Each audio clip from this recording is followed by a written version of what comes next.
detrimental to your heart to be dehydrated while you're asleep. Very simple things, isn't it? Very simple, yeah. Yeah. So what have you got, Roy? Anything you've got in the newspapers there? The one I seen, it's quite comical. I mean, I've always thought the Express was anti-Labour until I read on page 5 where it says, echoes of Iron Lady as Dave proves is a man of steel. If ever anybody needed reminding what Thatcher was like, this city's not one of them. That's right. And so for the Express to now tell the people of Liverpool that this man is in the image of Margaret Thatcher, I think he's just helped Labour get promoted, win the election once again. I don't think there's much problem about Labour getting in here, is it? But I think across the country as well, because for all they put Thatcher up as this individual that she's loved, well, she was, but only by that certain small minority that has always done well. They always do well. We're all in it together. What he means is we're all in it together, but I've got the ability to get out of it where you haven't. Yeah. So thank you. I mean, the Express and that keep publicising Thatcher were great, but those who thought she was a great leader will always vote and go for people like Cameron, which is very strong right-wing views, which don't think of the community, because don't get it was Thatcher that talked about there is no need for the community anymore. Well, no such thing as society. Yes, but communities went, individual mattered. I'm sorry. We believe, and I know I talked to Dave as well, we believe the individual is important, but collectively we can do a great deal more for each other, and once we go off and do our own thing, that's when communities suffer, as we're seeing, I think. Not just in Liverpool, but across the country. I was just going to say that to you. Better myself, I mean, I think at one time there was a lack of collectivism down south because they never had to. The soft south, they called it. Don't think it's quite like that now, is it? I think it is, without a doubt, across the country, because people are suffering the way it is. I mean, if we're talking about, I would say one thing that epitomises what I say is a difference between the parties, which it's good. There should be a difference, at the end of the day, where we've got a situation where we all know the bankers' bonuses. Whether you like them, whether you love them, they're still there. The European community, which takes on two issues because they want us out of Europe as well. But the European community says bonuses should not be no more than double your salary. So if you're on $500,000, your bonus should be no more than $1 million a year. What's Osborne doing? He's now challenging this in the European courts. Yes. Because he says it's no right to stop these bonuses. Hang on, £1 million for the bonus. None of us will see that in your lifetime. I mean, never mind a wage. This is a bonus. This is the difference between Labour and Conservative. And quicker people wake up to it and look at it to say, I would count myself lucky if I got a 10% bonus. Well, yes. I think that's true, but I think the people that we've got to win, I mean, the Conservatives have got to win the marginals up here to win. We've got to win people down south to win.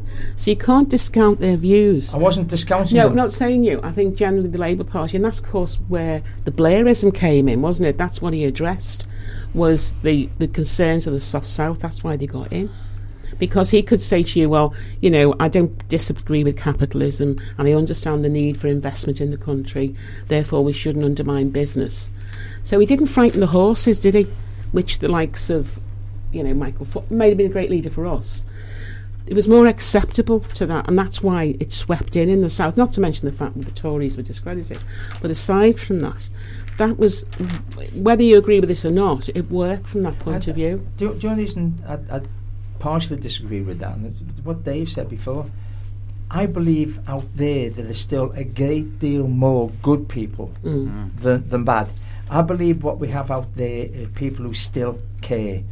They care enough. What we've got to do is get over to them that either the Labour Party or the whoever will make a difference to you. Because it isn't so much the people that vote as those that don't vote. Because if I could be a member of the apathetic party, I'd win the elections, because it's 60-70% don't vote. They're the people we need to let them know that somebody is speaking for them again. I agree with that way, but I agree with that. But what happens in that situation is, what I would extrapolate from what you just said there is that then you need sort of this radical left socialist party. No, I don't. No, I don't think, and some people do think that. That's going to be a re-emergence. That wouldn't work either. I wasn't saying that. What I was trying to say is, look, I'm a socialist. I'm proud to call myself a socialist, but many people can tell and say, no, you're not. You're too far to the right. And my own colleagues have said that. Because people's concept of what socialism is all about is entirely different. So an argument about socialism is meaningless. It is what they do. I want business to succeed. I want people to have the ability to buy a house, if they wish to buy a house, by the way. I want them to have the ability to rent a property, to have good accommodation. I want people to have a job. I want to bring people up, not drag people down to a level. Now, the Tories all say all Labour wants to do is drag people down to a lower level. No, we want to pick people up. I agree. So they're the kind of things we should do. So I want to see policies from the Labour Party that will enable that to happen. I want us to stop having this divided nation. Yes. I want people to feel comfortable in themselves and what they believe in. So it doesn't. If they want to give bankers bonuses, that's fine to me, provided that those kids in Liverpool under 25 have got a job and a house as well. I never understand why they go on so much about coming out of Europe, because they will say, the Tories, most of this country wants to come out of Europe. Well, I don't find any evidence of that. No. It's a non sort of issue, really. In fact, it's about the 10th down on the list of what concerns people. And they're absolutely obsessed about it. Why they're obsessed about it? Because for all its faults, the European project basically does try and support the consumer against big business and the employee against the employer, which of course is anathema to. And they're like a second guessing machine, aren't they, to the government? Which I've always seen as being very positive. I know certainly I've been self-employed, casual labour, I suppose, for years, and any benefits I've got have come out of Europe. You know, holiday pay, part-time work and all that. They've never been addressed by, the Labour Party would address it, but overall employers fought it until it was instituted by the European Parliament. If you look at what they call, and they don't call it this in Europe, we talk about trade unions, but they talk about workers' rights, people who work. Most of the workers' rights, that Dave will probably agree with me, have come from Europe over the last 20 years. They've not come from our own parliament. If anything, they're being tried to be blocked on many an occasion. That's why the Tories, they don't want us out. That's the point they make. They don't want us out. They want it renegotiated because they believe it should be a market. It is just for the big business. Yeah. We believe it is a community again. Yes. And Europe is a community. When it wasn't a community, that's where the world wars came from.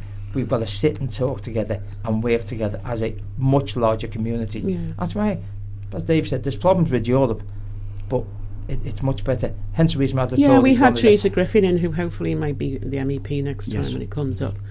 And we had a long discussion. I interviewed her. We had a long discussion with her. And I mean, anybody who is for communities or for the ordinary working people, there's no doubt you need a strong representation in Europe, and particularly centre-left. Yes. And you're really going to enhance the working conditions and pay of the ordinary people in this country. Coming out of it would be a disaster. You know, I think for ordinary people, particularly if you had a Tory government. Yes, I do. They want to they say they don't want to come out. They want to renegotiate. In other words, what's good for business? Same as the 0-hour contracts argument. What's good for business? No, but might be good for people. So what about you, Dave? Have you got anything in the news you'd like to talk to? Well, one thing which did catch my eye, and I don't normally do this. Sorry, Dave, can you move a bit closer to the mic, please? Yeah. I'll pull your chair in. There was an item about the National Lottery increasing the basic price of the ticket from £1 to £2. No, I don't do it, but I think that's an awful lot. Well, it's double the price per line, and it's there was an argument a few years ago that I heard mentioned about the lottery. You know, people are doing the lottery. How can they afford to do the lottery? And the argument came back. Well, there are people who can't afford not to. Yes, but those people who are struggling and hoping to win the lottery to get out of their situation that they're in, being in a bad situation. How are they going to afford to buy a lottery ticket now? I can't see it working in the Camelot's favour. No, I think they will ultimately. At the beginning, they will certainly lose business because people will boycott it. Yeah, And I just wonder if that's a foretaste of inflation to come 12 months down the road when the quantitative easing starts working itself through the system, and that. Yes, you've always thought that, haven't you, Dave? And the normal citizen, working person, just couldn't cope with 5, 6, 7% inflation. No, particularly, I mean, all the interest. I know we shouldn't talk about it really because some people haven't got any savings. But if you're on fixed income and you're used to having a bit of interest, I mean, it's gone down again. It's only about 1%. I mean, there's no point in having it in a bank or deposit account anymore. So if inflation bites into that, you're going to have an awful lot of people who are on fixed income, no chance, usually it's older people, no chance of earning any more money, and they're going to be really struggling. I mean, they won't be able to put the heating on. It's as simple as that. Well, I'm not an economist, but I mean, what little I know is whenever there's been large amounts of money pumped into a system, before long, inflation starts appearing. Well, they keep trying to stop that, don't they? Well, whenever this thing about what's pumped into the system before it collapses, it still harks back to, we were saying earlier, Margaret Thatcher started this snowball. And, prior to that, she was a chemist, and one of her projects was how much air you can put into an ice cream before it collapsed. Oh, Mr. Whippy. And that's some last night. That seems every time I eat it, I think that's Margaret Thatcher. That only she could make ice cream go further by pumping air into it. Yeah, but there's going to come a point where the whole thing just caves in on itself, and there's going to be nothing left. Okay, have we done the newspapers then? One more. The death of Tom Clancy. Now people say, who's Tom Clancy? And this list, he was only 66. And is he a poet? He was a writer. A writer, okay. His most famous character probably was Jack Ryan, the character created by Harrison Ford in the Clear and Present Danger and Patriot Games movies. And he also wrote The Hunt for Red October. And they were quite big movies. So most people have seen or heard of these films. So they have seen probably or heard of a a Tom Clancy story. Yeah, it's like most people, isn't it? I mean, unless you're into all those sorts of things, you just take it for granted, don't you? Well, unless you're reading. Lots of people read. That's a different thing. Yeah, if you're reading the books, then you'll probably go buy the books first, won't you? Mm-hmm. But, and how old was he? 66. He was only 66. Yeah. Yeah. Well, there you go. So you have to ruminate on that, won't we? We've lost one of the great writers. Keep me water, my tablets next to the bed. Nice one.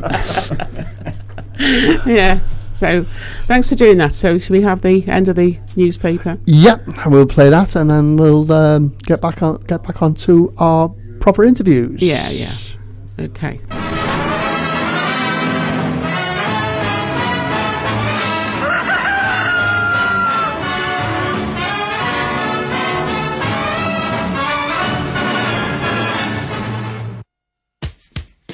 My name is Steve Maudsley, and I listen to the Big Lunch only on LCR, Liverpool Community Radio, www.l-c-r.co.uk.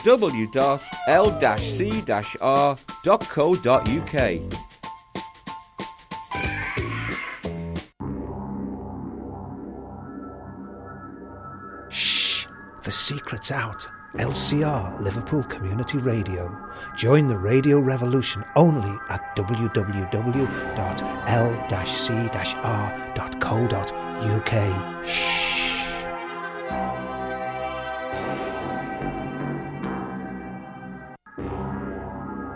The views of presenters and guests on LCR, Liverpool Community Radio, are not necessarily representative of LCR, its directors or funders.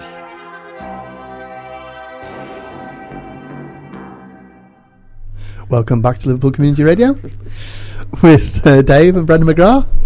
Take it away, Brenda. Okay. And our guests today, Dave Minahan and Councillor Roy Gladden, who are both, how can we put this delicately, older stalwarts of the Labour movement. Mature, along with me, may I say. We go back 30 years with them all. Yeah. I mean, Dave and I have sat in selection meetings and either been chosen but never won. And Roy and I remember Roy standing up at CLPs, which is like the meetings that you have once a month, and talking about all the union. And it had this great rhetoric, Roy, do you remember that? Great rhetoric. And I was about the only woman there, wasn't there? Very few women that went in those days. And I remember you said to me, you recently actually said to me, you always spoke up. But it was quite difficult against all the guys that were there then. It wasn't I mean, thankfully, in the last 10 years,